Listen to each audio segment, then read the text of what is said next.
It's a known fact that the moon doesn't shine on its own. The only light that we see is a reflection from the sun's light energy. Yet, there's something magical about said reflection. It's almost as if the reflected light is also transformed into something very different. It's the same light, but the very path that it took changed the way we perceived it. That is something that can also be said about Moon Gundam's story. It's a reflection of everything that we already know about the early Universal Century, but seen through a different lens.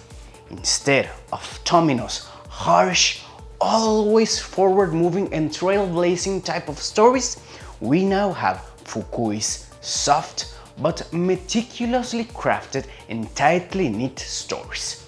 The same story setting, but seen through another lens that allows us to zoom in the areas where Tomino's light didn't reach, or even worse, casted a shadow. I truly believe that Moon Gundam is taking all of Tomino's works and by threading in the gap years of Universal Century, it's managing to weave a cohesive story that will culminate in the celebration of UC 100. How, you're asking? Well, by connecting the dots with the wisdom of hindsight. With Universal Century and thanks to Tomino's massive world building, we mostly know all of the main events that happened from UC 0079 all the way to UC 150 something, but some of them feel very disconnected. For example, the end of Double Zeta and the start of Char's Counterattack. Now add Unicorn and Hathaway's Flash and it gets even more complicated. But Harutoshi Fukui's Moon Gundam is, with the benefit of hindsight, trying to connect everything in a very subtle way that feels just right. By using appearances of key legacy characters and mirroring certain story beats in newer plots, a sense of overarching resonance is achieved, with that same feeling of resonance being something intrinsically associated with newtypes. If Unicorn Gundam was Fukui's love letter to Universal Century, Moon Gundam is his attempt to unify everything Tomino and him ever did, from the 1 Year War to Gundam narrative, and move the story forward. At least as forward as it can move before Char and Amuro's legacy culminates with Hathaway's Flash. Or such is what it seems for now. Maybe Yura will change everything. So, without further ado, my friends, I'm Absa, and it's time now to explore the fantastic story of Moon Gundam. A story that takes advantage of its time and setting constraints, and by narrowing down and focusing in the in-between gaps of the big events, it flourishes. Time is irrevocable and few things can be undone. Unless you have a way to rewind time, the past remains the past. It's just there, unchangeable, unmovable. We can only live with the consequences. Moon Gundam happens between the end of Double Zeta and the start of Char's Counterattack, UC 0092. We know that it doesn't matter what happens, it needs to leave things almost, if not exactly untouched, for Char's Counterattack to happen. No new mobile suits, no new factions, no new anything. And in spite of that, the story introduces new mobile suits, new factions, and even more new types. As Minerva says, time is unchangeable and unmovable. So how is it that in a fixed story continuum like Universal Century, new things keep coming up and disappearing just in time for the main event to happen? Well, time may be in fact irrevocable, but how we perceive time, that's a whole other story.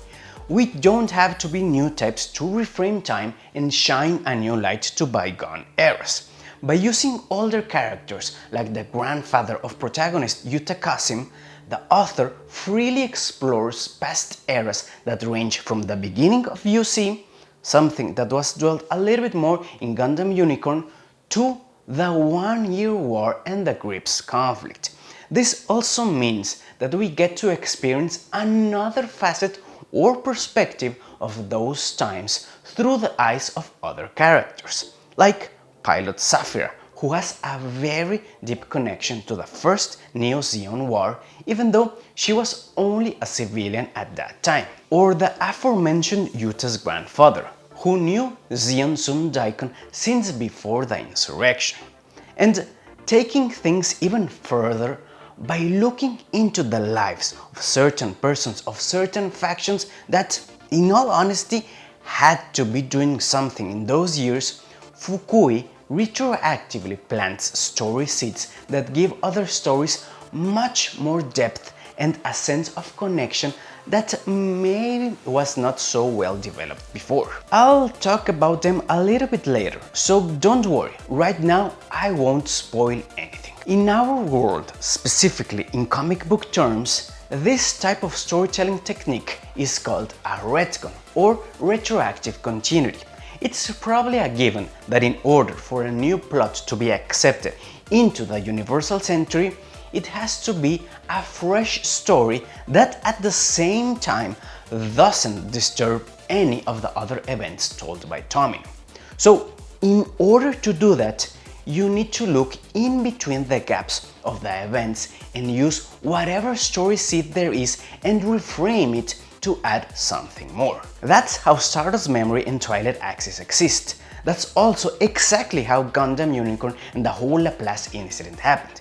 It used the start of the Universal Century calendar and reframed it as something important that had future ramifications rather than something that just happened inconsequentially. With all that said in mind, it almost seems that Minerva's perspective of time is completely untrue, right? And we aren't even talking about the ending of Unicorn. Speaking of Unicorn, this was one of the first of Harutoshi Fukui's Gundam stories. But a lot of time has passed since that day, and by now he has spent a lot of new Gundam stories, thus making him sort of the new unofficial architect of Universal Century after Kill 'Em All Tomino. With this, he has been busy grabbing concepts, fleshing them out and tying them to tell his grand new vision of the UC. A very easy example of that appears precisely in Moon Gundam. By shining a new light to the far secluded setting of Double Zeta's Moon lost and ancient colony, he was able to use this concept as an entry point for his story. And by reworking certain things and using a different time frame, he actually turned a very weird and uninteresting concept into something filled with intrigue and ties to the Federation, Zeon, and maybe even some cartels. And the best part is that this by no means invalidates how it was presented in Tomino's original stories. Quite to the contrary, it adds new layers. In short, Moon Gundam is fleshing out some of the assumed stories that happened between Haman's downfall and Char's rebellion and further connecting them to the events from Unicorn and narrative. From the Psychomo system of the Zeta era to the Psycho Frame, Titan's remnants that inadvertently helped Neo-Zeon, proto-axis shocks that happen in the presence of newtypes, all of that and more is happening in Moon Gundam story. So let's go deep and talk about it and its themes as I briefly go through the most important parts of the story.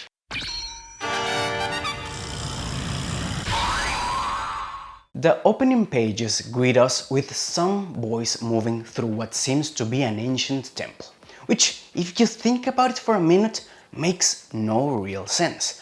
A super modern human construct, aka a space colony, with temples for ancient gods? Well, put a pin on that thought. This group of people are celebrating their 13th birthday, which is an important ceremony for them since that's when they learn about Moon's status as a space colony away from the Earth. But just as they're watching the vast cosmos, a Londo Bell squad is fighting against other mobile suits that seem eerily familiar until everything clicks. They're Titan's remnants who were hiding and testing something Mr. Enkidu told them. A mobile suit equipped with advanced Psycom weapons, the MRX-0133 Psycho Gundam Mark IV G-Doors. Good thing was that Amuro Ray was the leader of the Londo Bell squad, and along his rig Dige, he was able to neutralize the enemy Gundam. But like if wanting to find a new body, the Gundam's head and a couple of the Psycho plates wandered in space. 1 year later, the cursed remnants of the destroyed Psycho Gundam Mark IV crashed into the surface of Moon, damaging the colony walls. But the damage to the souls of the inhabitants of Moon was even greater, since that's the same type of head that came 4 years ago and brought despair to the colony. Yet there was one who, instead of despair, felt curiosity for that same head. His name is Yuta Kasim, a boy who displays immense talent towards machines, who's the grandchild of Karel Kasim, one of the few people of Moon who was born outside this colony. Now, this is a very big deal for the people of Moon, since the only machines they know don't really move, and the giants that do move, aka mobile suits, truly brought a catastrophe when Yura and the Argama crew fought there. They lost a very important figurehead, Rasara Moon, sister of Chief Priestess Sarasa of the Light Tribe. That means that the Gundam, a symbol of hope for many, is in fact a symbol of calamity for them. Isn't that a super interesting reflection? Anyway, let's move on. Relatively close to Moon, the Atalante 3, a disguised Neo-Zeon ship that was just trying to deliver some important items, gets attacked by a Londo Bell cruiser, the Ra Gills. One of those items is the newly developed Vargil, a Psychomo-equipped prototype mobile suit whose pilot is the newly processed cyber new type Agos Lagarto. Too bad that just when he was most needed, he couldn't operate the funnels. Even worse when the Federation's pursuer is piloting the Theta Plus. Back on Moon, Yura is thinking that the colony is in desperate need to modernize, or at least to have an easier means of contact to the outside. And in his rage, the Gundam head resonates and glows along the Psycho plates on the outside. Outside, the Theta Plus is giving the Neo-Zeon soldiers a very hard time, and someone watching from inside the Atalante 3 is sensing the battle, but also something else. Agos pulls his head together and decides to pursue the Gundam-like mobile suit, but his shot misses by just a hair, and in a very unconventional move, Agos removes one of the funnel racks and throws it towards the Theta Plus. This actually confused the Federation pilot, and in the turmoil, she shoots the mega cannon towards the window where the spectator inside the Atalante 3 was. And lo and behold, the second important item that the ship is carrying is none other than Mineva Lao Zavi, the Princess of Zeon. But outside, the battle between the Gundam type and the Saku type still raged on, and the Theta Plus got the upper hand and damaged the Vargil's head. Elsewhere, head of the warriors Rinat Licht is telling his comrade at arms that even though it's thought to be taboo to leave the colony, they must do that. And Yura is among the warriors that are going to protect Moon. And in the shadows, the leader of the Dark Tribe Arts is thinking that Yura will surely lead to something irreparable.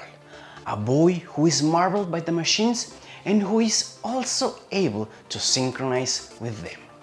That's Yuta. Where have we heard that before? Back on the Rock Guilds, Sapphira Gardner, the pilot of the Theta Plus, wants to keep on pursuing the Atalante 3 since she has another mission aside from the other soldiers. She is on a mission to find Char Aznavour. On the other side of space, Captain Mom is explaining to Minerva that there are probably spies within Neo Zeon, and that's maybe the reason why the Federation was able to find them. Also in space, the auxiliary vessel that's transporting Moon's warriors is facing interference in their communications with the medicine group who normally give the ancient colony their supplies every 3 months. Minovsky particle interference that can only mean that there was a recent battle. Okay, so let's get our geography correct. On the same sector and very close together, we have the seemingly lost Moon ship, the recently attacked and undergoing reparations Atalante 3 carrying Minerva, and disguised as debris, Lieutenant Sapphira and the Theta Plus. A light flicker manages to grab Yuta's attention, which leads him and Mauno to go outside to figure out if it's the medicine group. That same flicker causes Minerva to go outside since she's suspicious of the informant. But just when Mauno sees her, he shoots the flare light just as he was instructed. This is perceived by the Neo Zeons as them being discovered, which makes the mobile suit unit get ready, and just as they go outside, Lieutenant Sapphira's cover gets blown up and she's forced to take action. That's also when Yuta figures that all of those lights are not friendly. They're the lights of war, just as he had seen them a year prior. The Theta Plus actually manages to fire towards the Atalante 3 and Minerva loses her grounding, but as if connected by their feelings through time and space, Yuta and Minerva find each other in space and the Gundam head resonates again. After all the commotion, the Ragiel sends out the mobile suits, and in a similar move, Yuta's grandfather also went outside to get his boy. Out there in space, Yuta, resonating with the Gundam's head, is shown all of the people's feelings in the vicinity, from the Zeons to the warriors, but suddenly he is captured by a giant who doesn't have a face. The pilot is Agos, and Yuta is able to sense that he is looking for a girl. He even confirms that he mostly knows where she is. Inside the Vargil, Yuta concentrates and, again resonating with the Gundam, he finds the princess. But the Federation soldiers are here, and they try to stop them. And all of a sudden, with the enemy standing there right in their faces, Yuta's conviction is such that the remaining funnels connect with him, and to the surprise of everyone, they manage to launch. There are a lot of things to unpack in that first volume of Moon Gundam. Titan's remnants, new Psychomo weapons of a new Psycho Gundam, Neo Zeon and Minerva Savi, Amuro, Londobel, the Federation acknowledging that Char is alive and actively searching for him, and even new Gundams, new newtypes, and even more cyber newtypes. But if you really think about it, nothing is really new. I mean, sure, everything is new, but the concepts were already there. It's just that they were unexplored, and we just assume that things happened in between Double Zeta and Char's Counterattack. And if you think about it, it makes sense that not many people knew about what happened, since the way the story is being framed, it seems that everything is going to happen in small and remote places like Moon, and well, later in certain absurdly called Earth locations. As for the appearance of more psychotechnology, and to be perfectly honest, I find it absolutely fascinating that it was the Titan's remnants who managed to unlock the prototype Psycho frame. Of course that the elite military fascist group with no regard for human life or integrity would be the ones that developed such dangerous technology. They were also the first one to develop cyber newtypes, so yeah, it's fantastic. And you may be thinking, wasn't it Char who leaked the psychoframe info to Anaheim Electronics so Amuro could fight on par with him by the time of Char's counterattack? Sure, but how did he get to that tech considering that it was Haman's Axis Zeon who continued the development and advancement of Zeonic Psychomo weapons? Well, let's just say that Char pulled some strings and got extremely creative with his outsourcing. Some time ago, Harutoshi Fukui got interviewed for the launch of the game Gundam UC Engage, and he tells us that Moon Gundam is kind of his first draft of the story that Unicorn would become, but 10 years later it still holds up, so he decided to rework it in order to tell a new Universal Century story. That's the reason why Yuta and Minerva's relationship starts more or less the same way as Vanager and Audrey Burns' relationship.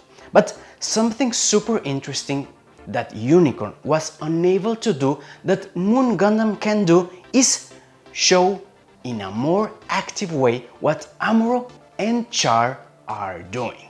We already saw that Amuro was the one who stopped the Psycho Gundam Mark IV, and in later volumes, Char is seen walking on Earth on the prototype Sasabi. Yuta actually gets to know both pilots, and well, the only other pilot that knew them is Hathaway. And he created Mafti, so yeah, I'm very interested in what will happen to Yuta Kasim and the Moon Gundam. And well, before this video gets absurdly long, I'm now going to go through the rest of the volumes in a much quicker way, only talking about the most interesting parts or the ones that caught my attention. That said, how about this? Use the hashtag #MoreMoonGundam in the comments if you would like for me to talk more in depth and summarize the rest of the volumes. I'm pretty sure that I can do one volume per video. The second volume starts just where it left, with Yuta actually moving the funnels and keeping the Federation soldiers at bay. Seeing this, the Theta Plus decides to leave, but Yuta's grandfather gets caught in her trajectory, so he is thrown away. The boy senses him and moves towards his family with the mobile suit, and when they're close together, he jumps to see his grandfather. Too bad that the soldiers keep fighting close to them, and in a very cold but logical decision, Sapphire decides to end the lives of both of them. But with all his might, Yuta throws his grandfather's spear towards the Theta Plus and, in something akin to a miracle, lands a blow in a key mechanism that stops the Theta Plus transformation. The first ever mobile suit stopped by a human-sized spear. The Federation soldiers also got away, and it is here where we find out that Moon's warrior vessel is sending a light-coded message to the Atalante 3, all while the mobile suits finally find Minerva. And it is here where the warriors and Neo Zeon meet for the first time. An uneasy alliance is decided, and Moon will offer access to their ports while Neo Zeon helps them to repair the damages to the outer part of the colony. The first time that Moon opened their doors was to the Ayuk fighting Neo Zeon, but now, like a reflection, Moon is willingly opening their gates to Zeon. And this time, Minerva says that she won't forget the debt. The stage is finally set. Zeon is inside Moon, and both factions have secrets that can compromise and change the outcome of the war. It's here, on the latter part of the second volume, that we get to see the Vargil repair, aka the Proto-Moon Gundam that still has the Titan's colored head and the purple body. Lieutenant Sapphire gets inside the colony, and while hiding in the bushes, she comes across a very, very peculiar plant with a very characteristic leaf. It's never explicitly stated, but I think that it's the coca leaf, considering that in future volumes there's also a reference to South American cartels. Another super interesting thing that gets revealed is that when Yuta escaped with Minerva to show her the temples, she's able to read a weird engraving on the wall, a marking that says resort. That's a super weird word to be in a temple, right? But yeah, it's right in the final pages where we finally see the Moon Gundam along its crescent moon psychoplate formation. The final pages of the second volume. Think about it. Tomino had to move the reveal of the Victory Gundam from the 4th episode to the first one way back when Gundam Victory aired and Moon Gundam appeared until like 500 pages in. We've come a very long way, my friends. In volume 3, we revealed the story of Karel Kasim, and the reason that he ended up in Moon Moon is because he rejected the ideals of a politician called Zeon Zum Daikon. The author also sneaks in the wreckage of the first colony at the start of the Universal Century and thus the start of the division between the Earthnoids and the Space Noids. It's here where we also finally learn about the other parties involved. Another part of Zeon led by Roos Krangel, and in something that I really didn't expect, in a very cold place, a comet is again rising, and in space, the white unicorn is hesitant towards new battles to come. Volume 4 builds even further the intrigues and secrets inside Moon Moon, with the reveal that the leader of the Shadow Tribe or the Arts is in fact the sister of warrior leader Rinat Licht. Also, it seems that the farmers of the coca leaf are precisely the tribe of Shadow. Not only that, but apparently Zeon officers also have many secrets since there's a spy that laid out Lieutenant Sapphire. Commander Roos explains a little bit more about the mobile suits to Yura and his condition as a new type. Commander Roos also manages to convince Yura to join Neo Zeon with the unrivaled power that a Gundam concedes. Volume 5 sees Amuro starting to talk about a new Gundam more akin towards his needs, a completely new design that right now only goes by the name New Gundam. It's also here where the Moon Gundam is finally repainted to resemble a Gundam-like mobile suits, with white, red and blue. This volume has one of the best chapters where Yura, piloting the Moon Gundam, gets to experience firsthand the power of feelings that new types can perceive as he is fighting against a Federation soldier and is able to understand Ubaldo's hatred towards Zeon. It's here where we also find out that Roos Krangel is actually a very terrible commander and will use every underhanded tactic to get the advantage. Volume 6 has arguably the best fight scene till this day with the battle between Amuro Ray in his Rick DJ against Yura and the Moon Gundam. As I said before, Moon Gundam thrives in its use of reflected or inverted storytelling, and what better use of inversion than Amuro fighting against a Gundam in a mono-eyed mobile suit. And yes, I'm aware that it can feel too in your face and not subtle at all, but I really liked it. It also has one of the best panels with the RX-78-2 as a type of new type ghost moving in front of the Moon Gundam, almost like trailblazing in front of the newer mobile suit. Anyway, Yura manages to use his new type enhanced senses and is able to rescue the Ragiels that was being kept hostage by Roos Krangel. Future volumes also explore something akin to an Axis shock, but on a much smaller scale, with the Moon Gundam being able to push the Ragiels with its psycho plates and the help of other new types like Amuro and Sapphire. we also get a look at what Chairman Ronan Marcenas is doing. Amuro giving the Regassi ID to Saphira, a much more in-depth explanation of how the Titan's remnants got funded to keep on working with the Psycho Gundam, and why exactly did the Federation find out about it just when it was finished and not before, a prototype Sasabi, Gyonei Gus, and even 1/3 of the Miracle Children of Gundam narrative. Yeah, the manga gets crazy, but the truth is that it never oversteps or contradicts other Tomino stories. It just adds a very elegant sense of resonance and rhythm, like a narrative construct that takes Tomino's ideas and shines a new transformed light towards them. Exactly like the moon does to the sun rays. That's the story of Moon Gundam till now.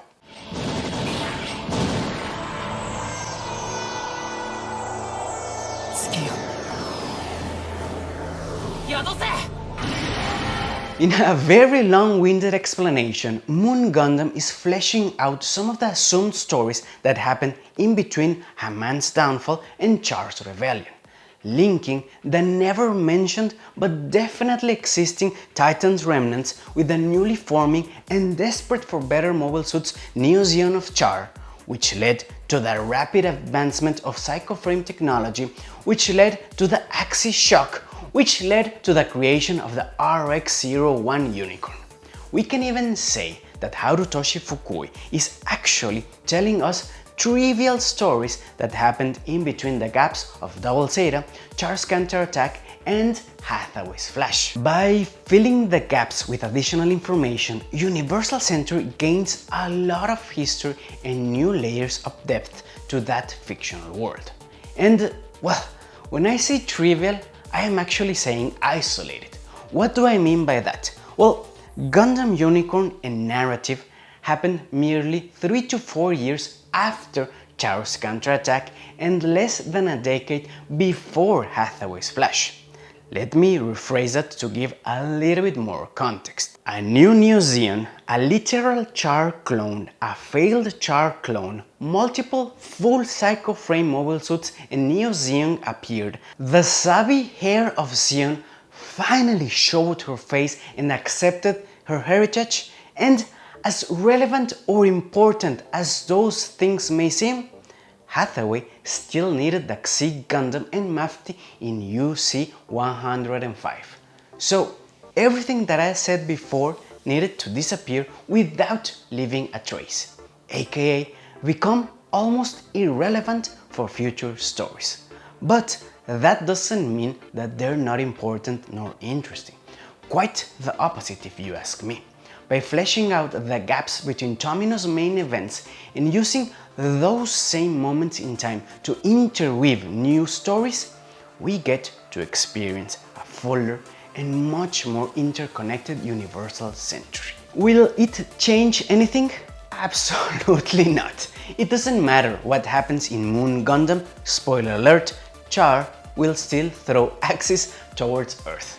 But that's not the point. The point is that just as Tomino marvelously explored the Char and Amuro saga in his Gundam stories, with them being mostly the headliners for the main events, Fukui is exploring all of the rest of the new types that still exist isolated or on the sidelines. There has been a lot of criticism towards Fukui's stories, that they lean too much towards space magic. But like him or not, his storytelling skills are great.